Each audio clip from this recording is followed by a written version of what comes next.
Welcome again, everybody, to another Sunday with 15 Minutes of Murder, where we're giving you a full podcast on the last case, the Colonial Parkway Murders.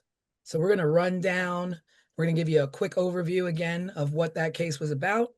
And then we're just going to get into it. We're going to start talking about it. We're going to talk about the victims. We're going to talk about the crime scenes. We're going to talk about the investigators, our theories, all of that good stuff. So join us and sit back, listen, and enjoy 15 Minutes of Murder, Colonial Parkway Murders. All right, so let's break it down. The Colonial Parkway Murders. It was four couples traveling along the Colonial Parkway. It is a 22-mile stretch of road. It's a federal park, is that correct? Yeah. That is in the historic triangle, I think is what they call it, in Virginia. Um, I forgot the 3 points. What are the It's three uh, cities? it's Williamsburg, James. Jamestown, and Mhm. Yorktown. I don't Jamestown, have that in the correct Yorktown. order though. And Okay. it's part of the National Park Service also. Right. Right. Yeah, let me just tell you, this Colonial Parkway is stunning. Like Mm, when you say when in the beginning of the episode when it's talking about scenic views, it's mhm, beautiful. It is peaceful. Just you go over bridges, beautiful gaps of water, and just beautiful tree-lined road. And I can't imagine at night. It's dimly lit. First of all, it's not very brightly lit. I read that it's also, or at that time, it was not highly patrolled by officers or any kind of police regulation or looking mhm. out. So it was a little bit of a free for all for this kind of thing to happen. Yeah, that was the purpose of it. It is a scenic route. So that was the purpose of it. And that's why there are so many bridges because it's just a road. So there are very few intersections. It's just a stretch of scenic road that is part of our National Park Service. Yeah, a lot of historic Hmm. pit stops that you can make along the way. And so it's just unfortunate that these murders happen. And it's not just these four murders. There were other murders that have taken place in and around there, but it was just Right. these four specific ones that became Hmm. a little bit known as the Colonial Parkway murder. And I um think and I think we definitely can't get lost on this scene because it's very much part of the story, right? And so some of this area, what I was reading about it is many people even consider it as an open air museum. Like that's how historic and pristine and it gorgeous this area is to that triangle of of towns. and I mean, people, and it just goes to show, like, you don't that's why Mm. people took to it. Like these four couples felt safe enough to be like, we're just gonna go, we're gonna travel, we're gonna go about our business. Yeah, I would imagine as a couple, you would go there maybe at night, to have some privacy or to see some beautiful scenery, something a little bit romantic, whatever the case may be. I imagine that's what attracted all these four couples to go out there, Yeah. at night. Yeah, and for sky nerds like me, just a place maybe to look at the sky and the stars. And Hmm. we used to take our kids out for those kind of outings in very similar places all the time. It's many just innocent reasons why someone would want to be there. And that's probably to me one of the really frightening things about this story is because this is an area that any of us could have been. And it keeps being labeled as a lover's lane Yeah. type deal. But just what we're talking about, like this is just like essentially a park where people and families would just go for whatever reason. We had the first case, which is the couple of Kathy Thomas and Rebecca Dowski. And this was the first of the chain of murders, and this happened in 1986. And they were young. They were a couple. And I think they were a new couple, right? Like they hadn't been dating long, and they were probably just going to go out, on the parkway and find a little pit stop, have privacy. It's beautiful, it's romantic. You're away from judging eyes. Because Mhm. I can, only imagine in the 80s, we were just as, no better then than we are now. We're getting there with, same-sex relationships, and people were judgmental. And Right, but these were people who were not going out looking for trouble. They were going right. out looking for a peaceful night, peaceful way, going from A to B, and these things happen. So they were last seen leaving the computer lab at the college that Rebecca Dowski went to. Hmm. And I thought I read that someone saw them after that, maybe at a Mm. bar. I'm not At a sure. where? At a bar. Oh, well, it's possible. Yeah. Mm-hmm. Possible, but I That thought I seems read like a natural place to go. But Like yeah, you, I mean, you stop off, you have a, you have a drink, or you go have coffee, whatever. I don't know what kind of bar it was. Um, but that was the last time that they were seen, was pretty much leaving that computer lab. And the car was found. Kathy was driving a Honda Civic, and it was found near the York River. Mhm. Both of the women were bound with rope and medical tape. Their throats were cut, um, and there was evidence that strangulation was involved. Um, the vehicle was hidden. The murderer pushed the vehicle like close to the embankment, so it was like said that it was pushed just enough to be hidden, but visually enough to be like, oh, what's that? Something's going on over there. So it's not like he was hiding the car so that they'd never be found. So the way he placed this vehicle was intentional. Um, and it was extreme. I mean, as you see in the episode, what was done to them was extreme.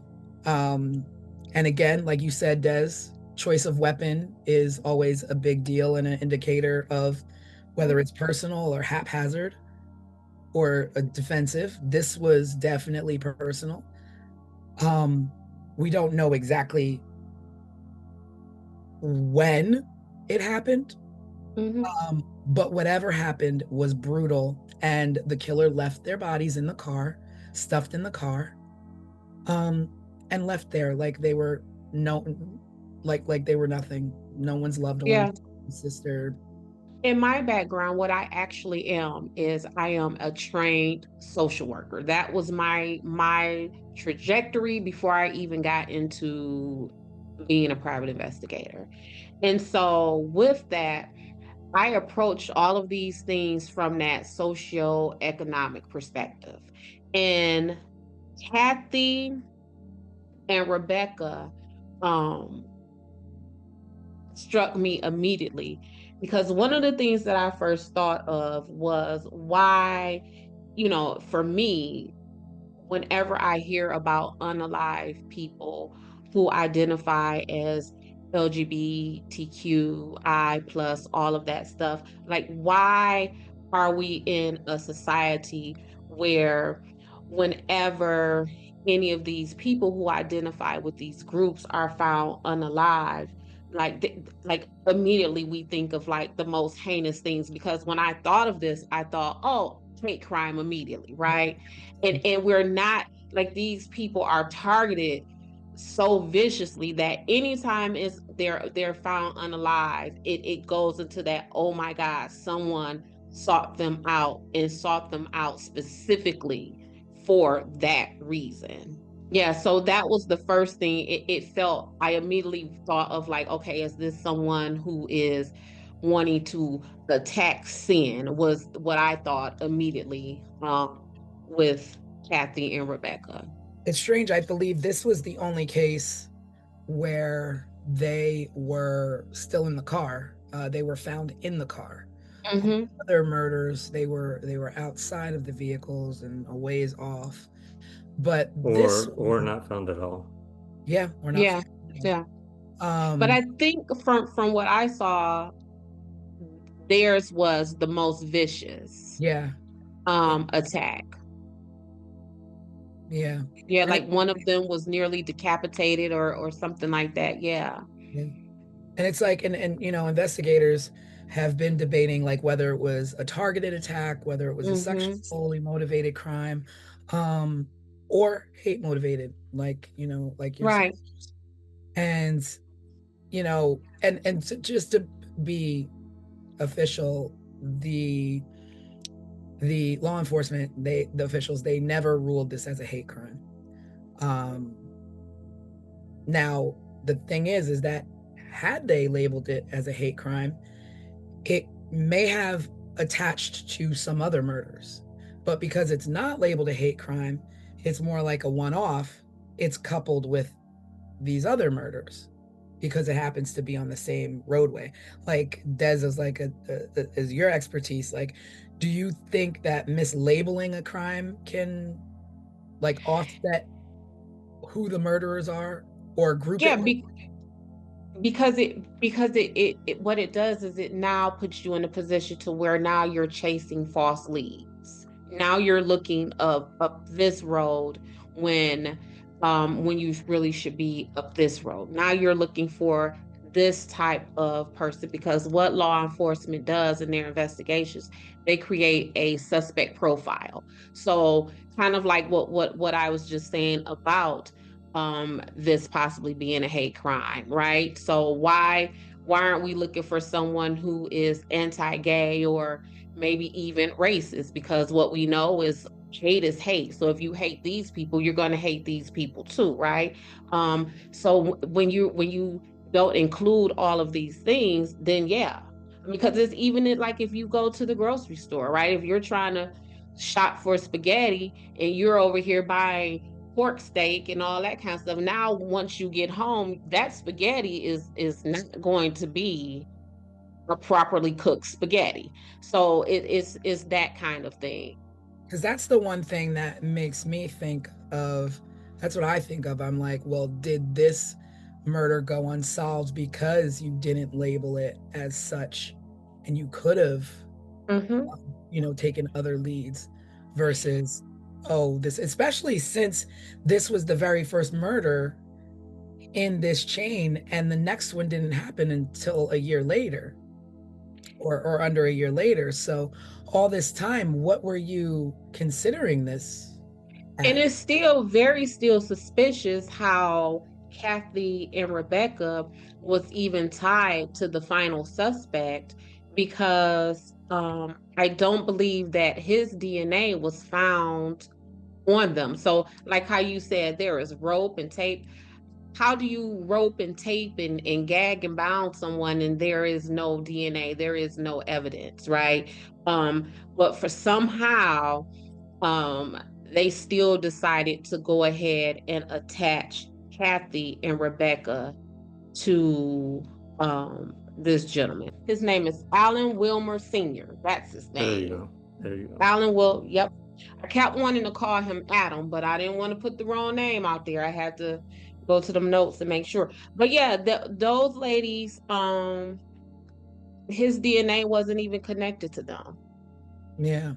And it's just like, So you start wondering, like, well, was this, a hitchhiker? Was this someone they picked up?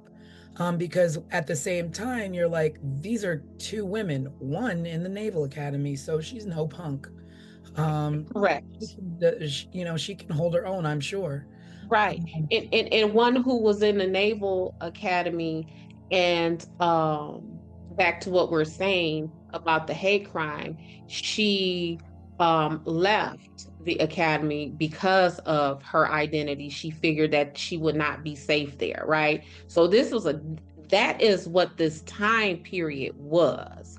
So to not I was just very disappointed that was not labeled as a hate crime. yeah, same, because I just feel like for me, this one feels different than the others Yeah. because of the brutality that was done to Mhm. them and the the carelessness in which they were left. Right. Because they're, And as thick as it is, you do have people who stage people and think they're staging them with care because they killed them for whatever personal reason and they want to, take care of them and place their bodies where these mhm. women were just discarded. Yeah, and doused in diesel fuel. It Yeah. was just like just some other stuff Now going on you don't with pour them. diesel fuel on a car to not set it on fire. So what was the intention there? Like was this person Right. disrupted while they were doing so? I think I read that diesel fuel doesn't ignite in the same way as regular gasoline does. So maybe the intention was to catch the car on fire, but they just couldn't get it to start.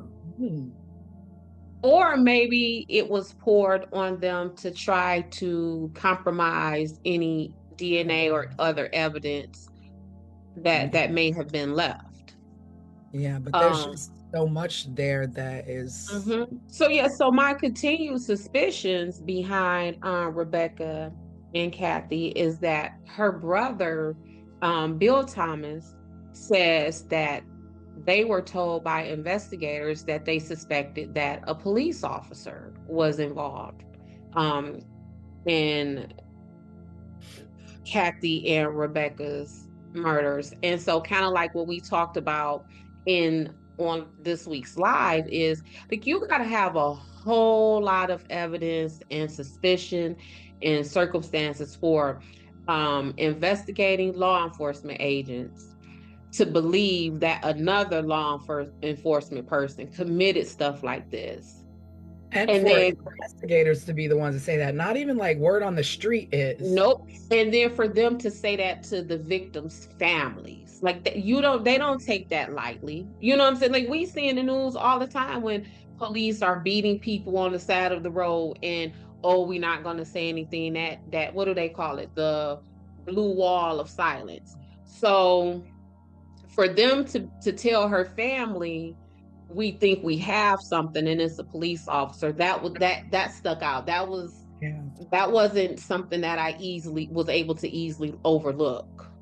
And now is that like, would you like fault that to like just inexperience or just nervousness or like like literally who in their right mind part of a force says it might be one of us without any evidence, without you know without anything to back it up and say, okay, well, we have this suspect that's one of our own, and we're going to go forth and we're going to question these people. Like, I don't understand who does that. Like a well rookie? to, well for me it compromises a lot of the investigation. I won't say all of the investigation because immediately I then begin to think, well, if you all are suspecting that your suspect is one of your own, then how do I, as a criminal defense investigator, take much stock in the rest of the suspects that you have lined up?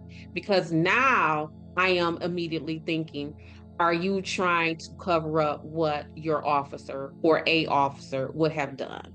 Because if it's a scandal as is, Mm-hmm. imagine and back in the 80s, Yeah. police officer serial killers, we can't have that. And police officer serial killers on federal land, we can't have that.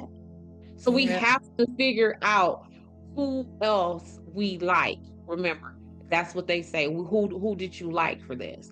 So we have to figure out who else we like for this. And then comes the string of suspects that we have. So, We got to divert that attention. It got to go somewhere else. It can't stay here. And which one of you idiots told this family that? Because now we got to fix this. yeah. Well, I think it comes up in some of the later cases too that Mm-hmm. they suspect either somebody impersonating law enforcement or a law enforcement person because wallets were left out, glove compartments were left open, windows were rolled down part way. Everything you would do when you get pulled over by a cop, you're gonna reach for your glove Mm-hmm. box. You're gonna reach for your glove box first to pull out And your insurance paperwork, your Mm-hmm. registration. You're going to reach for Mhm. your wallet next because you got to show them your ID, and you're going to crack the window to be able to talk to Yeah. the cop. Right. And so that's that walking down. So Rebecca and Kathy were first on the timeline. So they were told what Kathy's family was told that it was a police officer. The next couple, they were told that we feel it is someone impersonating police officers. Police officer. So it appears like that is them trying to walk back that initial statement to the Thomas family and Yeah. well, maybe not a cop, maybe it's impersonating the cop. And then now that it's Funny just you would bring that up. impersonation. What you say? Funny you would bring that up, like, oh, now it's first it was one of us, now it's Mm-hmm. someone impersonating us. Mm-hmm. Because Mm-hmm. this is a year later. So the second case a year later in 87 was David Nobbling. I don't know if it's Nobbling or Nobling, and Robin Edwards. And both of them were found along the James River shoreline. They were both shot. So very different than the Mm-hmm. first victims. Mm-hmm. Mm-hmm. Partially clothed, and the truck that they were in was found elsewhere. And like Craig said, the door was open, the headlights were on, the windshield wipers were running. There was no robbery motive because everything that you would take as a robbery was left behind. Nothing was taken in way of, oh, let me gain access to these people's identity, their wallets, their purses, their what have Mm-hmm. you. Mm-hmm. Um, None of that. But being shot is completely different than being stabbed. Like, to me, those two things, to me, serial wise, don't go together. Don't go together. Don't go together. Don't go together. But their case kind of similar to Rebecca and Kathy ignited not just my investigator, insight, but that social worker insight. So again, this was a man who was 20 years old and a father. Mm-hmm. And Robin was a 14-year-old child. Mm-hmm. Yeah. Now that I don't know where to go with that. So Um, right, so for me, it was like I said with Kathy and Rebecca, is this, like this person's attack on sin type deal. Mm-hmm. Yep. Um, and so back then, the 20-year-old guy with the 14-year-old girl, it wasn't as gross and creepy as it is today. yeah, But it was still gross and creepy. Yeah. yeah. And it, what you say, Craig? I said, yeah, yeah, it still Yeah, was. Yeah. it still was. And so again, that was But I my want to interrupt you with that because you're saying it's gross and creepy. But the only way that if there's a murderer who is mm-hmm, murdering people based on sins, mm-hmm. you have to know the established relationship between the two because they could be brother and sister. So what is it that you saw of these two that would make you think otherwise?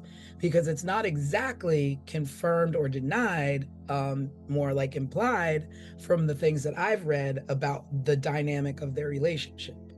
So what I found out of the dynamic of their relationship is that Robin was originally dating David's younger Yeah, brother or cousin.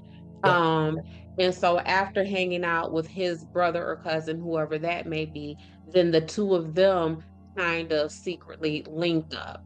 And that's how they ended up on the parkway. And Mm-hmm. so if the running theory is that whoever this suspect is targeting these people because they are on Lover's Lane, what would this 20-year-old and this 14-year-old girl have been doing? And I believe there was something about her underwear and her pants being down, like things like that. And so sometimes we can look at, you know, again, when I have all of these CSC cases, which are criminal sexual conduct cases, and men are like, or women, because sometimes women are the perpetrators of those things. Also, it is I didn't know how old she was. She didn't tell me how old she was. Well, you can look at. I mean, let's be for Yeah. real. Like let's really be for You have a real. child of your own, you know good and well. Yeah, and I Mhm. don't care how big and how developed your body is. I can look at you, baby, and tell you were 14. And that's because I'm not looking at you in that kind of sexual way, right? So it's all of those things that make me believe like tied my thoughts of the attack on sin, or you know what I'm saying, with David and Robin that I had with Rebecca and Kathy. Then Yeah. my ideas began to change as um the couples started to roll in. Hmm. Mhm. Yeah. They're all very different. Yeah, it became real weird. Yeah. So much so, like, because you mentioned it a little bit, Tanisha, I'm still not sure how this can be labeled as serial killings. Yeah. Yeah. I mean, I don't, I'm not even sure at what point it was labeled serial, as Mm-hmm. you have the first one a year later, and you're just saying, okay, well, it's two people on the same road Mm-hmm. murdered, um, different ways, but because it's the same road, we're gonna label it as that. We're So gonna label that as that. And with David and Robin, a guy by the name of Sam Ryder came forward and put himself at the scene of their murder. really interesting. He went to law enforcement and told them that he was an eyewitness, that he was on Ragged Island, which is where they were found. He says that he was on his way home. He saw Robin and David get out of the car. He approached their car. The car was running, the radio was on. And he said, as they went to the back, like wherever, down into the brush or whatever, he heard two shots. And he told the police that he took money from their wallets. And they let him go. Wow. They let him go. And after that is when they developed a task force. And from that task force, what you say? After the fact, after they After the had fact. a person, whether he did it or not, but you know, was And, the only eyewitness. and he places himself at the scene. He says, and at that time, I don't even know if the police had even put in the media yet that they were shot and all of that stuff. So he's giving the police Anything information, that's not even. yeah, viable information. Um, and so But from wait there, a from minute. that, So he reported that at the scene, or that was post. no, he says that he saw them. So he places himself as an eyewitness on the scene of their murder. But I mean, was like he went to the police, or they were He on the he scene? went he went to the police himself. Oh wow. He went to the police himself. What was his name again? Sam Ryder. At the same time, I was curious if it was like how long it was between him reporting that, or if it was he was at the scene, the police were at the scene, and he just kind of strolled up. No, so he didn't. The way that I understood the story is that he went into a precinct or whatever they may have had then and reported to the officers, everything that I just said. And like I said, I don't know if at that point investigators had released any of the details on what happened to them in the media yet.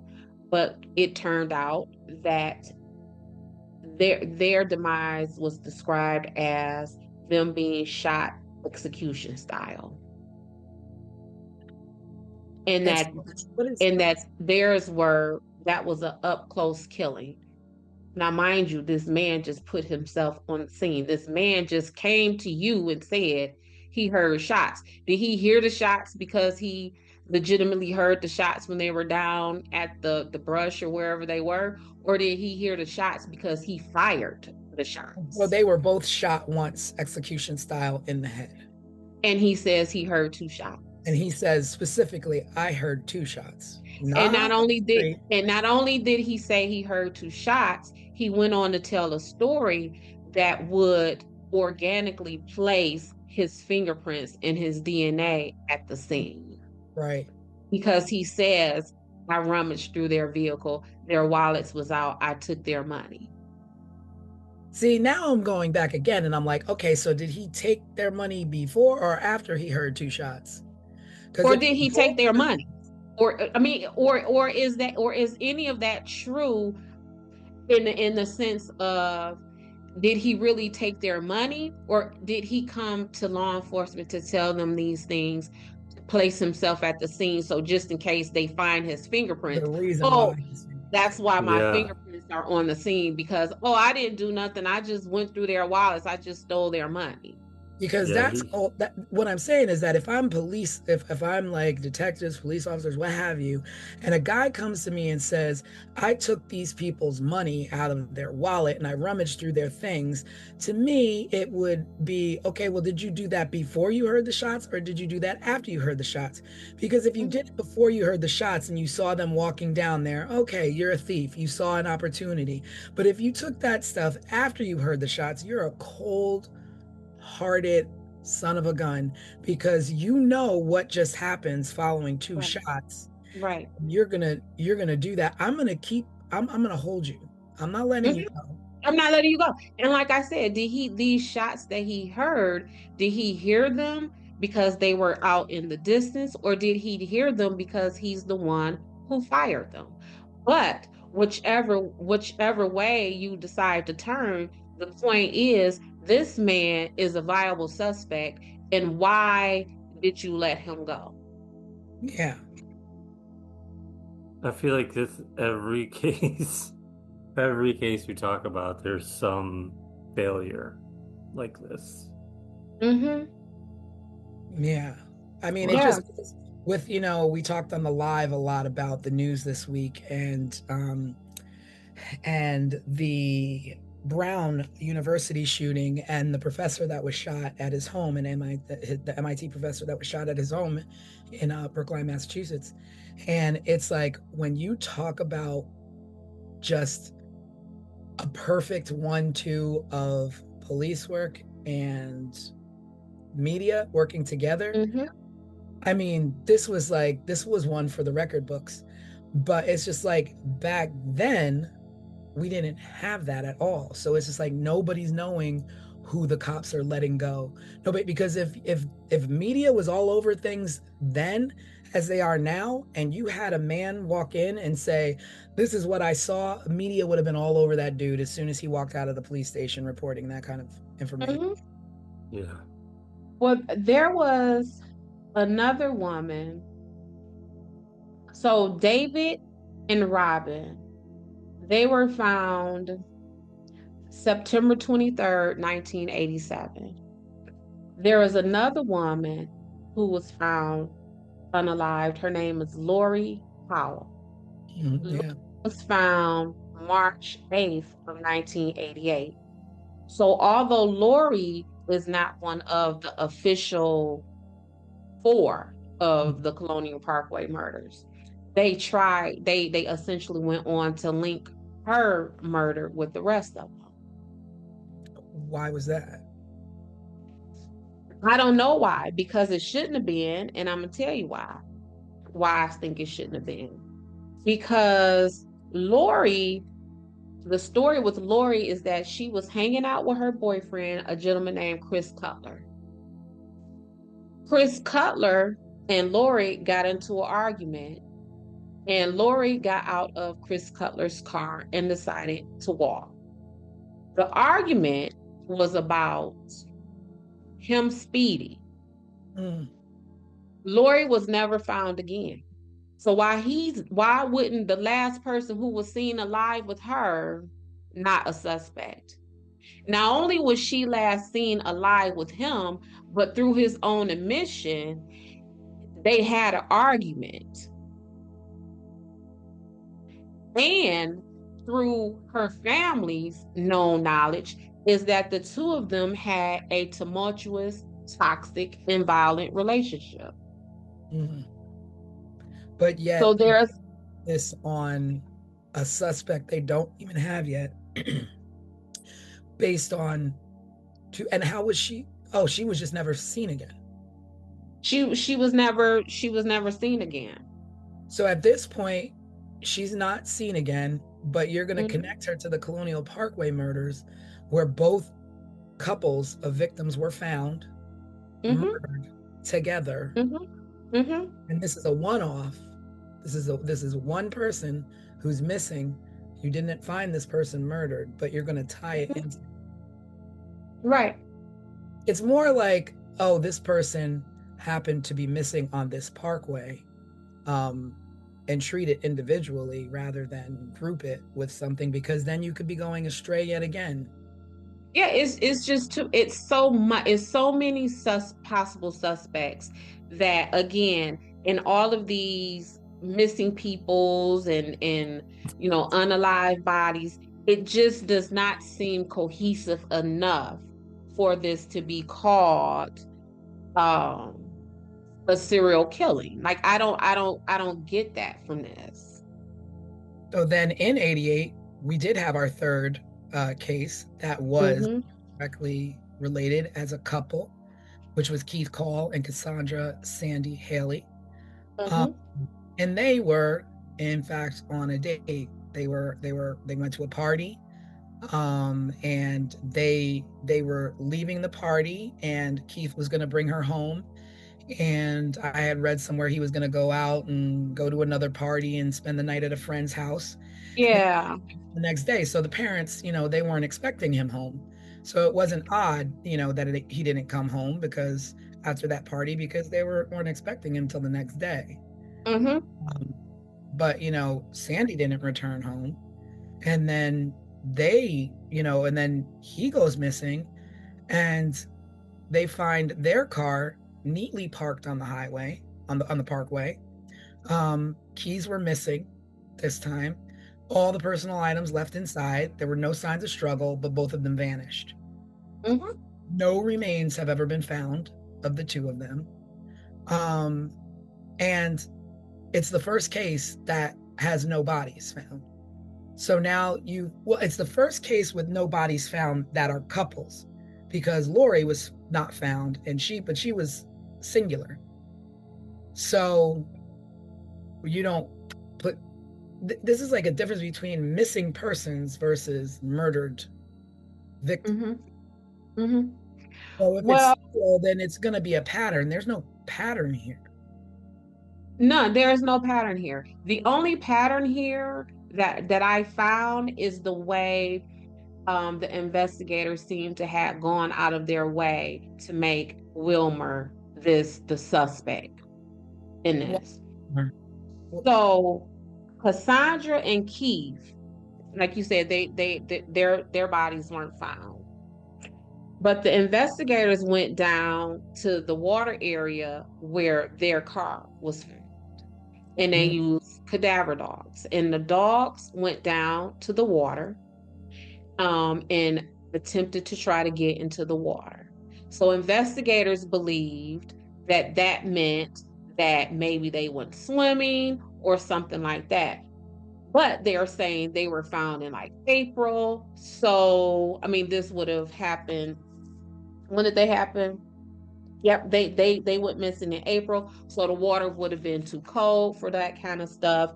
But that the dogs went down there, wanted to get into the water. I mean, This what's too cold? Like when well, you it's April, yeah. So I you mean, got people who, I mean, you got the Polar Bear Club. You got people who aren't bothered by that's that. correct. We're And this with that in this day and right, age. and this is an outdoorsy type environment, right? So what's cold to me? Um, a regular person who not outdoorsy might not be for these folks. Right. So this is where Wilmer comes in. He was then questioned by the FBI as a suspect for them. Why? Where did they find him? So they received a tip of someone who saw a truck with a license plate in the area, and the truck had a vanity plate. I don't know how it is in any other state, but a vanity plate is a unique plate. Once you get a vanity, there are no other plates of that. So his vanity plate was E.M. Raw. So Edom Raw. Not that. He was what they referred to as a waterman, and we can go into that in a minute. Yeah. So he was a fisherman essentially. So he fished for fish and clams and oysters or whatever else is there. So they saw his vehicle there, and they went to question him. But this is what ties. There was in between, right after Richard and Cassandra, there was Teresa Howell, who came up missing. So what the cops did was they tied Wilmer to Teresa. And so what they did was they matched the DNA that was found on Teresa with the DNA that was allegedly found from David and Robin. So now you see them trying to build up this suspect after we have walked it down from this was a police officer. Because my first question of that would be, and this is why I wanted to be very clear about this vanity plate, because I don't know an idiot, a drug addict, or anybody who will drive their vehicle that is registered to them with a vanity plate to a murder scene. Mm-hmm. Where they have murdered if all of this is correct, they have murdered maybe 6, 7, 8 people at this point. Yeah. Up until this point. And then they're going to take their vanity plate. And you're going to take your vehicle? Yeah. So, I think it's more like they liked him. They liked him. They liked him for this. Yeah. And so then as they questioned him, the FBI, not Craig, not a regular person like you or I, Tanisha, but the FBI administered a polygraph test. And he passed it. So they let him go. But this is also why when we have had discussions before, Tanisha, where I have always said I'm not particularly impressed when investigators talk about they got DNA, because all DNA proves is that you existed. Yeah. That's all it proves. It transfers so very easily. You can have someone who was, SA'd and there is no trace of DNA there, or you can have someone who has someone's DNA on them, but that doesn't mean that you were SA'd, right? So DNA just leaves too much room for interpretation, and you can place it in whatever boxes and categories that you want it to go into. Because again, we want to talk about how inadmissible polygraph tests are. Well, if that's the case, FBI people, why did you give him one in the first place? And then now that he passed the polygraph test, now what? You want to keep at it? Yeah. And that is exactly what they did. So like when we're like thinking of this, and like now all of a sudden they're like, oh, it was law enforcement, and then it was not law enforcement, it was somebody possibly impersonating law enforcement, down to this actual suspect that they want to place, but then he passes a lie detector test. It's like, so this isn't, if these are all done by the same person, then this person is extremely smart and calculated on how to get away with murder. So when he after he passed his polygraph test and they continued to investigate him, they went to his home. And this is what the investigator said really drew their suspicion to him. They went to his home and they found him there doing what? Bleaching out the interior of his truck. Well, y'all just said he's a fisherman. Why would that? If you pull up to my house at any moment, you might see me in my driveway with a vacuum because I'm cleaning out Dutch's, hair, right? So if I am a fisherman and you pull up to my home and I am bleaching my car, how dare you be all that suspicious of me when I might just be trying to clear out fish guts or spoil fish water. But when you think about it, like, I'm a water baby. I live at the beach. My car is full of sand year round. But when you're a fisherman, I get it. But when you're a fisherman, it's expected. So do you really wash your truck out with bleach or do you just hose it down? Who knows? I don't know because I'm not a fisherman. This right, and that is the profile that they created of him. So when they went down to the edge of the water where Cassandra and Keith with these dogs, it is at that point where investigators flipped their investigation to possibly this person may have been someone who uses boats and is off the water. So if in your own profile is that this man is a fisherman, then how is it suspicious to you that when you get to his home, he's cleaning out his vehicle from what would be the smells or the contents of him doing the very things that you have profiled him to be? I mean, is this even a popular fishing area?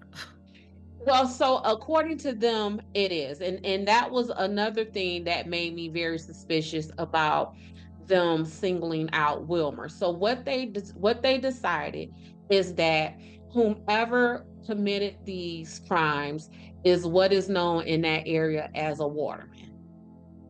And the watermen, as described in all of the information that I read, they're really described as kind of like degenerate type way. One of the investigators even referred to them as an unusual lot.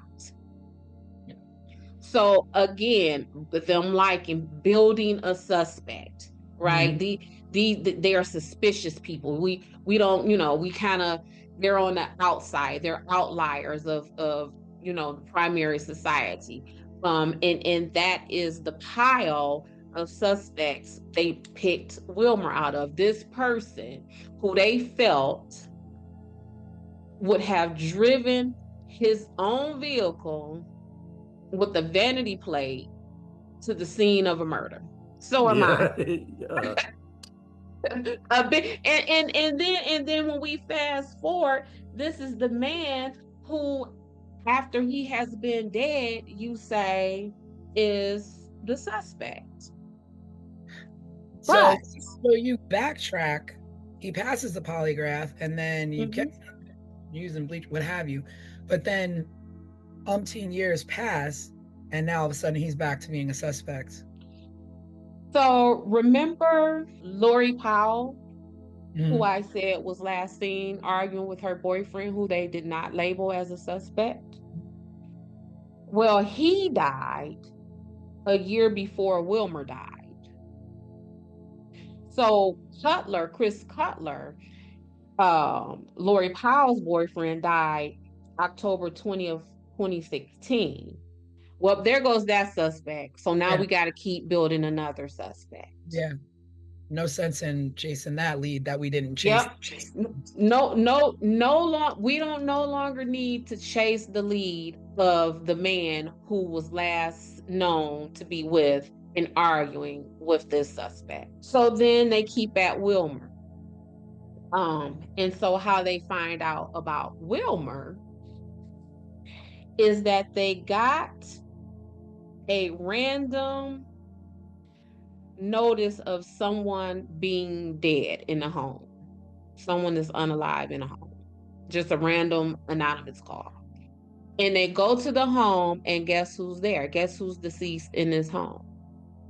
Alan Wilmer. Wow. And it is from that deceased body that they pull his DNA. And now they start, because you can't, because when he was alive, what'd he do? He passed your lie box. You're right. He beat the box. Mm-hmm. The box that y'all administer. So again, if the box ain't no good and we don't want to use it in court, then why do it anyway? Because y'all said, nah, never mind that, get him. And then he passed it. So you got to leave him alone. And meanwhile, it's 1988, and Kathy and Rebecca and David and Rob murders have gone unsolved while you focus on a man and literally wait for him to die to collect some DNA. Let me go back a little bit. So again, this connection between Chris Cutler, who was Lori's boyfriend, and Alan Wilmer, who ended up being the final suspect, they have almost the exact same backgrounds. So how they're like, oh, the person who did this had to be a fisherman. Well, Cutler, he was known to be a self-employed fisherman. And that ain't a rumor. That is what I found in his online obituary. So here's another possible suspect, but he died before Wilmer died. You go from, like you said, what do you call them? What did you call the fishermen? The watermen. They call it the watermen. Watermen, but basically not the upper echelon of the community. So you went from a high-ranking, controlled police officer, aware of surroundings and knowing the road and the terrain. You went from that possibility telling the families to a waterman. To a waterman. To a waterman that the lead detective on the case referred to as an unusual lot. So you think that the unusual lot is capable of murdering two women in 86?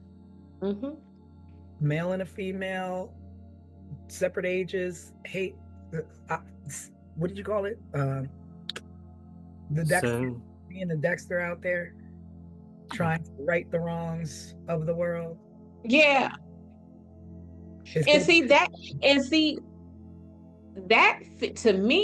that fits the motive of a police officer. You the police officer, your job is to uphold the law and make sure everybody is on the straight and narrow and living life according to somebody's rules. So you as a law enforcement agent, to me, just based upon your own profile, y'all fit the category of who possibly did this than these watermen did. These watermen, from your own description of them, are a group of people who want to be left alone, who are kind of living off the grid. And when you're living left alone off the grid, you don't care about what nobody else is doing. Yeah. You're not doing anything to draw attention to yourself. Yeah, and the other thing is that this began, I mean, I don't know what was before 86, but this Colonial Parkway murders started in 86. So in 86, 87, 88. By 88, you have 6, 7, 8 murders along this stretch. And so what are you all doing to protect the people? What are you all doing? I was going to say, and then there's one more murder we still have to talk about. Yeah. And we still have to talk about it. But before we get into that, let me just say this. How does someone's body deceased body in the house goes anonymously reported to the police. Yeah. Like, what would make someone do that? And why is it always with these cases an anonymous source? Why? Sources. Mm. Well, I mean, I guess one is anonymous because you don't want to be tangled up in whatever mess. Oh, that's cute. In a sense. That's nice. That's a really cute explanation. I like that explanation, and I'm gonna tell you why I like that explanation. I like that explanation because that's what they want us to believe. Oh, I Yes, see. exactly. I was just gonna say it sounds like a sus way of just kind of brushing over, Mm-hmm. Mm-hmm. like Mm-hmm. it, there's no way it came from an anonymous source. Somebody knew about it. Everything, I right. feel No, but that's what they want us to believe. They want us to believe that, oh, this came from an anonymous source. yeah, but anonymity in the 80s is much different than it is today. There is no such thing. We have They such want us to believe that it was an anonymous source. because in today's day and age, your anonymous source is revealed and doxed immediately. There's no such thing. Back in the There's no 80s, such, you, anonymous sources were just that, they were ghosts. but to say it's an anonymous source is just a way to keep them from saying we put that there, we planted that there, we knew that happened. Mhm. That's a way to keep it from being on the inside.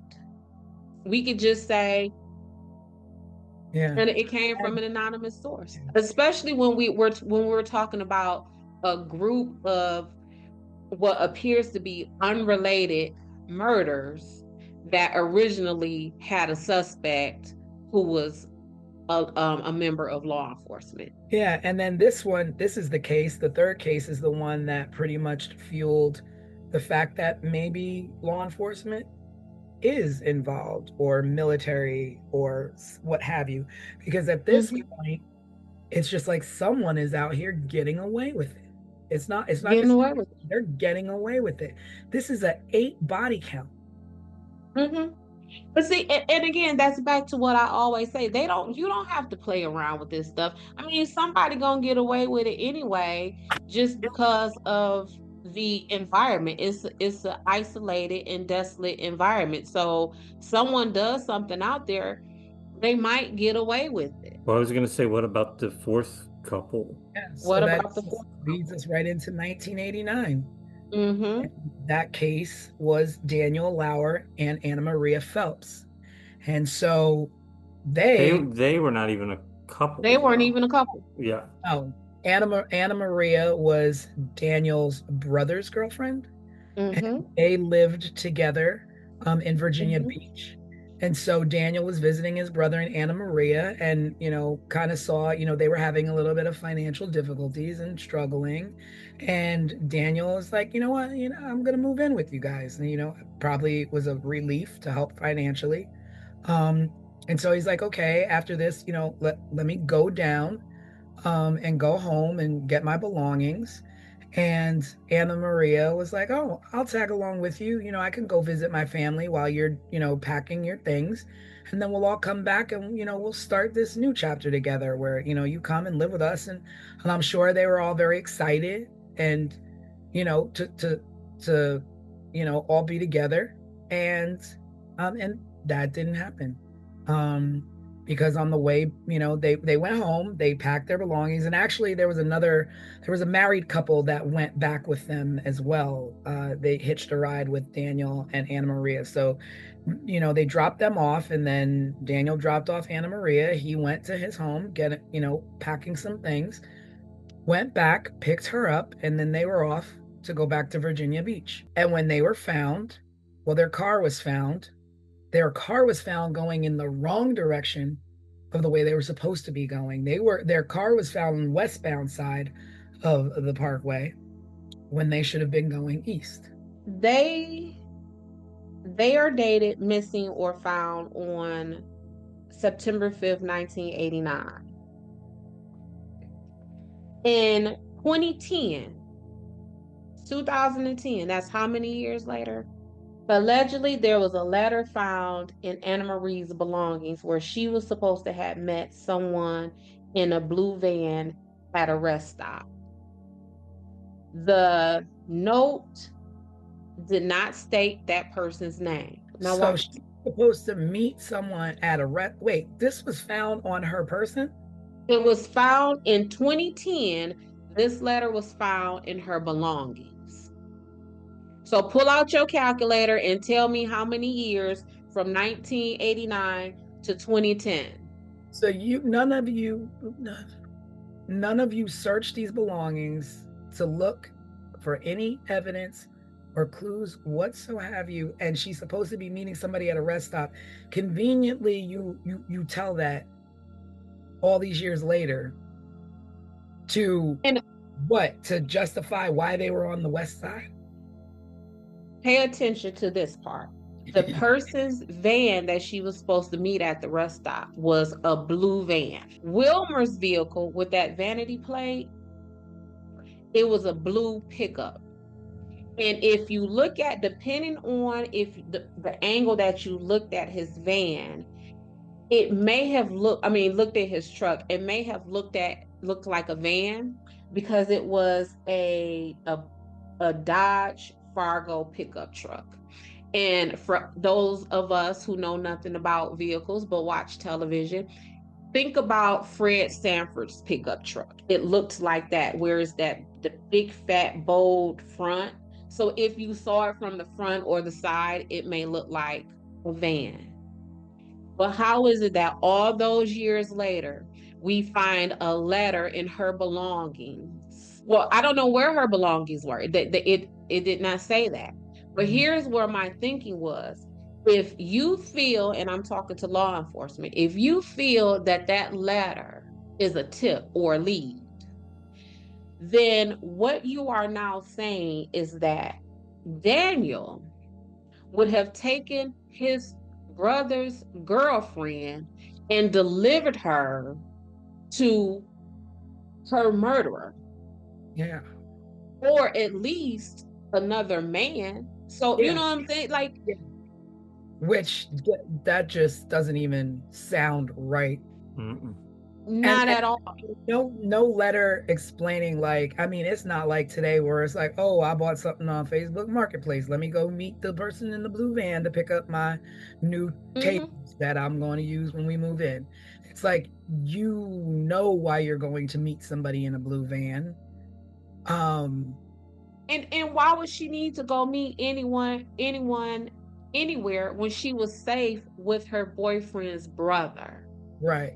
It would have been no reason for him to, oh, hey, bro, I'm on my way to Walmart. Just so you know, I dropped your girl off at the rest stop to somebody in a blue van. I'll holler at you later. That's not even what the plan was. And I get plans change and pit stops happen. But I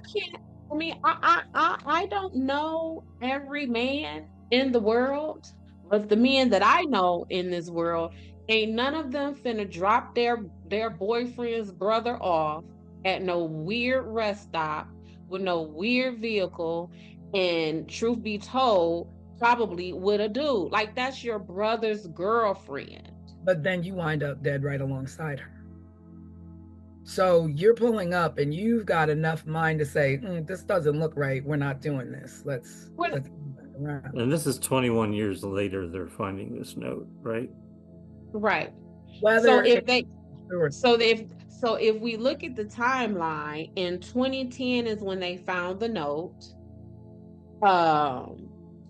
Wilmer is found anonymously dead in some house in 2017.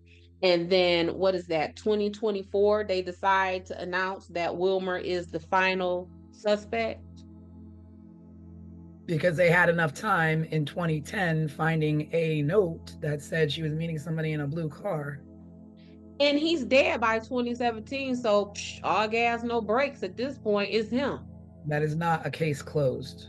It's not a case closed. I'm telling you, and the whole time I was investigating this, I was just thinking, like, these poor families, like, if if these were any of my loved ones who was harmed or missing or anything in this case, I would have had an attorney to have to go and get these investigator files because this don't make no sense. But again, it was a different time, and it was a different. There was a lot more ways to cover up things, and I guess to um easier to not get answers. Like now we have all kinds of methods and access to information that just was not there. And that's true, but that wasn't true. What you just said was true at the time of the original Yeah. investigation. That was no longer true at the time when they announced that Wilmer was now the official suspect. That was in 1924. I mean, I'm sorry, 2024. Like, Yeah. I do not feel that this case is closed. And then once the officers, they sitting proud and they talking they tough talk. We did good, y'all. We got the suspect. When talking about Wilmer being found dead and how the FBI had to let him go from him passing his lie detector test. One of the investigating detectives said that he would have done anything. He would have threatened him or anything else to get Wilmer to confess. This is what the officer said. So, do we as a country, is this how we want officers to solve cases? Yeah, no. I What do mean, you what do you mean you would have threatened him or done anything else to get him to confess? he said that publicly. Not only did he say this publicly, he said this on the ID channel. Wow. In a This that documentary about this case? yes. Oh, jeez. Wow. Unbelievable what you think you can get away with and do. Would you Right, and this is the kind of stuff that we see. So when I tell people I am a criminal defense investigator, they immediately think that my goal is to get people off. It is not. My goal is to make sure that whatever my client has been charged with, that he has not been investigated by an officer who says and believes that it is okay to threaten and do anything that you need to do to get someone to confess. This is why these prisons are packed the way that they are. This is why when everyday citizens are at home watching the news and they are taken aback and angered when they see that someone has been released from prison or when somebody's conviction has been overturned, this is that right here. What do you mean you would have threatened him or done anything else to get him to confess? But now that he is gone, now that he is off of you all from your original statements from Kathy and Rebecca, that a member of law enforcement did this. We have gone from that all the way down to this degenerate waterman who passed a polygraph test. And then they said, oh, he passed it because he's a psychopath and he's so smart and he's so this. Well, if he was so smart, why would he drive his own vehicle with a vanity plate to the crime scene? So we can't have it all these ways. You can't have your cake and eat it too. And so putting it back to him being this degenerate and all these labels that you want to put on Waterman, Mm-hmm.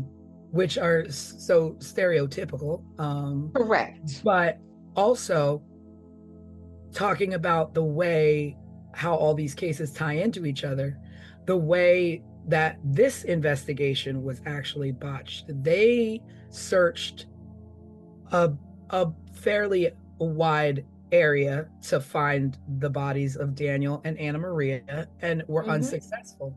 And it wasn't until 6 weeks later that they found their skeletal remains down a like a path or a road going towards the water or whatever. And It was like a hunting trail or something, yeah, like a wasn't it? hunting, Right. two turkey hunters found their remains down a trail.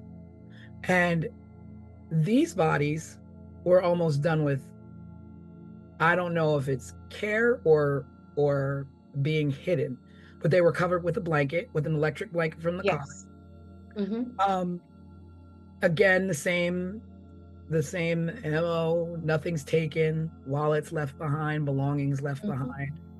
behind. And Anna Maria's locket was left behind. Now, was it left behind because she left it behind as a I was here, find you could find me? Mm-hmm. Or Mm-hmm. was it in a struggle? Was it purposely left by the killer?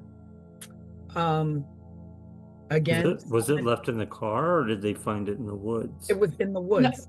yeah, it was out thrown about. I want to say somewhere near, like Tanisha said, in the woods, or maybe down near the water path where those dogs would have tried to get into the water. But yeah, it was left behind. Yeah, and cause of death is undetermined because it was 6 weeks before they found them, and evidence washed away, a lot of rain, Mm-hmm. weather Mm-hmm. elements, and nothing's traceable. And because they were so badly decomposed, there was no way to tell how they were murdered or how they. Yeah, I mean, by then it's like animals have gotten to them, weather has Right. gotten to them. So yeah, they definitely liked him, and like I said, um, me being a trained social worker, all of these themes really popped out at me. One with the non-heteronormative couple of Kathy and Rebecca. Then we have um, this disenfranchised folks of these watermen as the suspects. Because the truth of the matter is, Wilmer, I mean, we look at what's his name, Gacy. He was a business owner also, but this man, he didn't have a criminal record. So I don't have a criminal record, but I'm just going to start, slaying, murdering, knifing, choking, and strangling and shooting people Shooting on the people. parkway. On a whole bunch of people, very violently. So he didn't have a criminal record. He was a business owner. He passed that polygraph test. Um, but somehow, after telling these victims that this person at first, the suspect at first, was a member of law enforcement, to now we're walking it back to, oh, this person impersonated someone, to no, we got to do even better than that. We have to get down to a suspect that gets us far away from who our original suspect is. So then Um, they turn to the usual and suspects. they turn to the usual suspect. So where does that leave everything in the end? Wilmer, is that his name? Wilmer? Wilmer, Alan Wilmer. It leaves him 7 years after his death is being called the official suspect. And what was striking to me, 7 years in this work, we typically destroy files at the 7 year mark. At that 7 year mark is where you can comfortably and ethically begin to purge files. It's that way for everything, right? Your taxes, your Yeah, I credit believe so. reports. It's like Yeah, everything's 7 years. I believe it's that 7 year mark, and seven is often just the statute of limitations across the board for stuff. I believe, like in some jurisdictions, it's 7 years for you to file suit, um, for civil matters, like all like seven for it to be 7 years. So it's Yeah. it's a whole lot of weirdness. Well, maybe we should start talking about, I mean, this is a theory, right? Hmm. The one that you've put together does. Were there any other theories that we haven't talked about that may have come up during this whole time since these murders started to now? Like you said, like I feel like I don't feel like they're serial. I feel like Mm-mm. the first two could have been individual hate crimes. And the other ones, I mean, the fact that they have singular murders in between them that don't fit any kind of pattern. And then our last victims weren't, Daniel and Anna Maria weren't necessarily on the highway, but, adjacent to the highway, but was roped into it. I don't really know how this is. The only thing Because that makes these the Colonial Parkway murders is the fact that they were murdered on the Colonial Parkway. Mhm, mhm. And if law enforcement use these outlying cases of Lori and Teresa as a way to tie Wilmer in as being the suspect, then why, when we look up Colonial Parkway murders, why isn't their faces there? It's crazy because you like to think that people and law enforcement are a lot like that, and I don't want this to always be like we're always coming down on law enforcement or what have you. This is like a case by case individual like Mhm. and they themselves listed and labeled it to families, to a victim's family, as possibly being their own, and not only that, possibly a person impersonating them. But when you think of what people are capable of, the kind of clubs that are out here in this world, when we're talking about nowadays, we're talking about sex trafficking children, you're talking Mhm. about Epstein, and you're talking about Diddy. Who can put it past the blue wall of what they do inside their, like, I don't put anything past anybody. No, and that is where they can get away with this. And again, that trained social worker, that part of me that sees everything based upon social economic status, based upon power and privilege and all of these things. Um, who who else could do these things? Like I remember one time I had a case, this man was a medical doctor. He took his computer to Best Buy to get fixed. You want to know what the Geek Squad found on that computer? Yeah, Child pornography. yeah. So as a doctor, Mm. you smart, right? You take your laptop to the Geek Squad and you to be fixed, and you don't think that these people gonna find this mess on your computer? So that's that level of power and privilege. Going back to Diddy, all the Epstein's, all of this. That is that. It is. Studies need to be conducted on how power and privilege corrupts a person's mind, And because there's, obviously, yes, because how would you think my little bitty self, my everyday regular self, I wouldn't have took that there. yeah. But if you have that level of power and privilege, I'm gonna take it there because you know it's there, because you put it there, or someone put Yeah. it. You know what I'm saying? Like, And we glanced over this other guy that I was talking about earlier, Edward Lee Bell, who's mm-hmm, also deceased. As they always are. he was the most publicly discussed person of interest. And the reason why he drew attention was because he was a serial rapist in Virginia at those times. He operated in the same region. He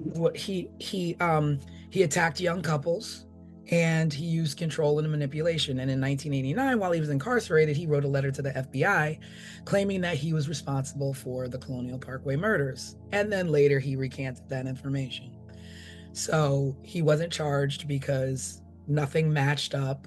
Like, I mean, it's weird to me that you have a man who's in prison who is, I did this, I did that, and I'm known for being a serial rapist, and I've done all these things, and I'm telling you that I am, you know, I'm the person responsible for these murders. And you go so far in your investigation to prove he's not.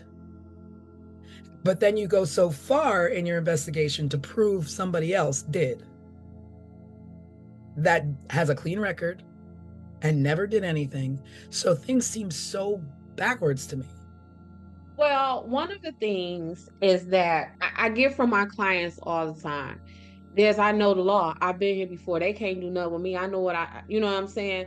So if this isn't your first rodeo and you have been down this road before and you have a record and you have dealt with investigations and you have been on trial before, they can't put that on you. It's much more difficult for them to put it on you because you are experienced than someone who is not. You know, as I'm listening to you, like this other thing always made me. I never understand this, and you always see this like in crime shows and stuff. But the FBI and Mhm. the Virginia State Police were working together, and of course they're butting heads and there's conflicts, Mhm. and Mhm. so they investigated this jointly, and Yeah, that's that task so force. different depending on where it was in near York's town Hmm. or Williamsburg or Jamestown. Like it's different jurisdictions handling these murders. But then you have the FBI involved. But then it's like I'm reading that information sharing was limited. Why in the world would you limit information sharing when both of your goal is the same? Get who did this. So why would you, hold information unless it's something you're hiding? Like otherwise, here my doors are wide open. Check and look wherever you want, wherever you can find a connection. My files are your files are mine. Like let's do this. So the goal may be the same, but the intentions may not be. So, for example, when they're saying cop did it, a cop from who? Would that cop have been a Virginia State police officer? And if we are the FBI and we believe that to be true, or we're hearing about that, then we might be a little bit kind of hush hush or apprehensive about sharing information with the Virginia State Police. What else was going on at that time? Did the FBI need like did they just take a hit that messed with their reputation, and now do they need the glory from solving this to help bolster the knock that they just got to their reputation? So although our goals are the same, we will have individual intentions. Well, Mhm. yeah, because then it was saying like the FBI was not in agreement with the Virginia State Police in the fact that they didn't think it was serial. There were Hmm. multiple Right. offenders. Hmm. There wasn't just one. And then like the victims claiming that, that evidence was withheld or that, there's conflicting information. So one police officer says it's a police officer, the other one says it's an impersonator. And like just and I'm sure all of the families are like, these people that you're questioning or come forward, you're releasing them too quickly. Like, oh, I heard two shots and I stole their money and I was rifling through their car. Well, what else did you take? You could have taken Hmm. some evidence that could have placed who was there. You could have taken a shoe that belonged to Right. to a murderer. Like you don't know what else this man took that compromised the investigation. Mhm. Because at this Because point, they're robbing a crime scene. even like the whole Wilmer thing, like when I said that officer who was like, "Oh, I would have done whatever I had to do to get him to confess," that in that same documentary that I watched, he went on to blame the FBI for even releasing him in the first place. So again, they can have the same goal, but their intentions may be different, and that's where the problem comes. Because this to say you know, that saying, there's too many chefs in the kitchen, or we got too many chiefs, and you know, Could be. that kind of thing. That's really a place when you have when you're talking about investigations and jurisdictions and who's going to take control. Maybe FBI didn't want to get showed up by the itty bitty Virginia State Police. Maybe the Virginia State Police didn't want to seem inept, that they could only solve a murder that happened in their jurisdiction with the help of the FBI. So it's a lot of mess that goes on in the background. Whereas the rest of us, just like you said, aren't we fighting for the same goal? And the Yeah. answer is yes. However, I don't want him to win. I want to win. Yeah. So our intentions are different. And then, but the worst part and the saddest thing about all of that is that when departments can't come together, the FBI can't come together with the Virginia State Police, and or Virginia State Police is dropping the ball. At the end of the day, victims' families continue to suffer with no answers. Mm-hmm. And that is why I said, knowing what I know, right? As a criminal defense investigator, I would have definitely hired an attorney as the families of these victims, and requested a thorough overview of this investigation, because that it does not feel complete. I mean, like, say at this point, like, I'm a family member of one Mm-hmm. of the victims.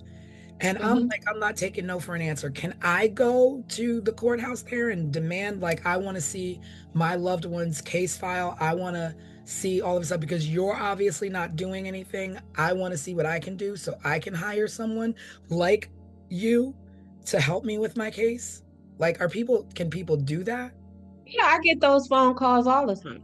Is it met with resistance, like trying to go because a case isn't closed or because maybe it's still open? Are there like, Yeah, it is oftentimes met with resistance. And when I explain all of these possibilities to the families, they then decide that they want to back away, because it's extremely costly. It's almost, they're not going to release any files of a case that it remains costs you to open. find out what happened to Right. your family because y'all can't tell me what happened to my Yes. family? So they're not going to release the files of a opened case. Okay. But let's say this case is now closed. And this is my family. Say this is my aunt Rebecca. My auntie Rebecca was unalive 10 years before I was born, but I see the toll it has continued to take on my family. They don't really know. I want to get down to it. And so I go to request that file, because this is a 10, 15-year investigation. That file alone may cost us hundreds of thousands of dollars, because oftentimes these jurisdictions, these police departments, these courts, they charge $2 a page. And if we're talking about 10, 15 years of investigation, how many pages is that? How much does that cost? Yeah. So it's coming from the courts, like the courthouse, but this is not coming from police evidence file. Whoever is the holder of that file is where it will come from. So it will come from the court. If the situation went to trial, it will come from the court. If it is still under investigation, it will come from the investigating agencies. So in this case, you may have Williamsburg police who may have their hands on it. You will have the FBI who has their hands on it. You may have the Virginia State Police have their hands on it. You may have the county sheriff at any one of these little triangle historical towns who will have had their hands on it. So you will have to get the files from all of those investigating agencies. And again, we're talking about how many years worth of investigation at $2 a page, even if they give you bulk discount and say 25 cents a page. I mean, a penny a page is still going to cost you a pretty A penny. pen, correct. And that's before you have filed, you've even hired an attorney. That's before you have even hired an investigator. It's like just nothing but punishment after punishment for families. Like Mm-hmm. like Mm-hmm. seriously, like I will pay for the ream of paper and I'll bring my own reams of paper in to copy. I'll bring my own, like I don't understand that. Like you fail four families, not four families, eight families, and two additional families by not giving answers, but now you gotta pay to find answers. Well, I will tell you to make it even more difficult, they don't just charge you for the page. What they say is you have to charge us for the time and the work to do it.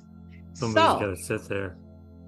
so what they do is they charge you by who is the lowest paid person at that police station, that police precinct. So if we're talking about the police precinct of Timbuktu, right? And the lowest paid person there makes $15 an hour. So what they're going to do is not only charge you the penny per page, but they're going to charge you $15 an hour to even gather those pages. And then you will be charged the penny a page. Okay, that was in the 80s. Okay, now I can walk into a police station and every single piece of paper that comes into the police station should be scanned and filed. And that when you walk in there, it's a matter of putting a little fob in the little thing, a USB, whatever you want. I don't know what you're using today. Or take your phone and put it up to the thing and go boop and transfer my files to my phone. That would make my life so Sophisticated. much easier. I don't think they're that Is sophisticated yet. is my mama would say that's too You're much not like that life. sophisticated yet, but It's yet not that you sophisticated. are. No, You we're still on paper. okay. Well, it's We're time. still on paper. It's time And to and and use the why are phone. we still on paper? Is it because again, because it's Somebody wants that to make money. Yeah. mm-hmm, You mm-hmm. want to make money on a penny a page, $2 a page. Like that is like robbery. There should be laws about free information, about cases that should be available to family members who have lost loved ones due Well, to the non-protection of districts that they live in. mm-hmm, mm-hmm. But if you can get that for free, now we got to really do our job because here come Yeah, everybody you do. wanting. So we got to tack all these costs. And again, so you got to pay that hourly rate. You have to pay per page. Then you have to pay for whatever means they get those pages to you. So if you say it's 15 years worth of investigation, that's going to take two external drives at like 3 teragigs, an external drive.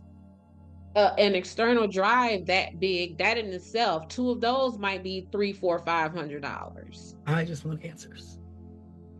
Pay for them. Yeah. Um, I Pay just want for to it. sue every. That's the answer. That's the answer. Pay for them or you ain't getting them. And so what happens? We don't get none because we don't have that power and that privilege or that wealth. This system is so driven by money. Yo, let me tell you, I once had a client and he was well off. He was in prison for maybe 7 months at the time. His family was able to hire um, a full staff of defense folks, including myself. He looked at me when I sat in front of him at that prison and said to me, Des, they got to get me out of here. I've been in here for 6 months. I got to go. And because he had money, by that next season, that man was home. He was home You because know, he could afford to get afford it. home. Yeah. Yeah, I mean, it makes sense. It makes sense. But here we are. Are we closing this case again with the same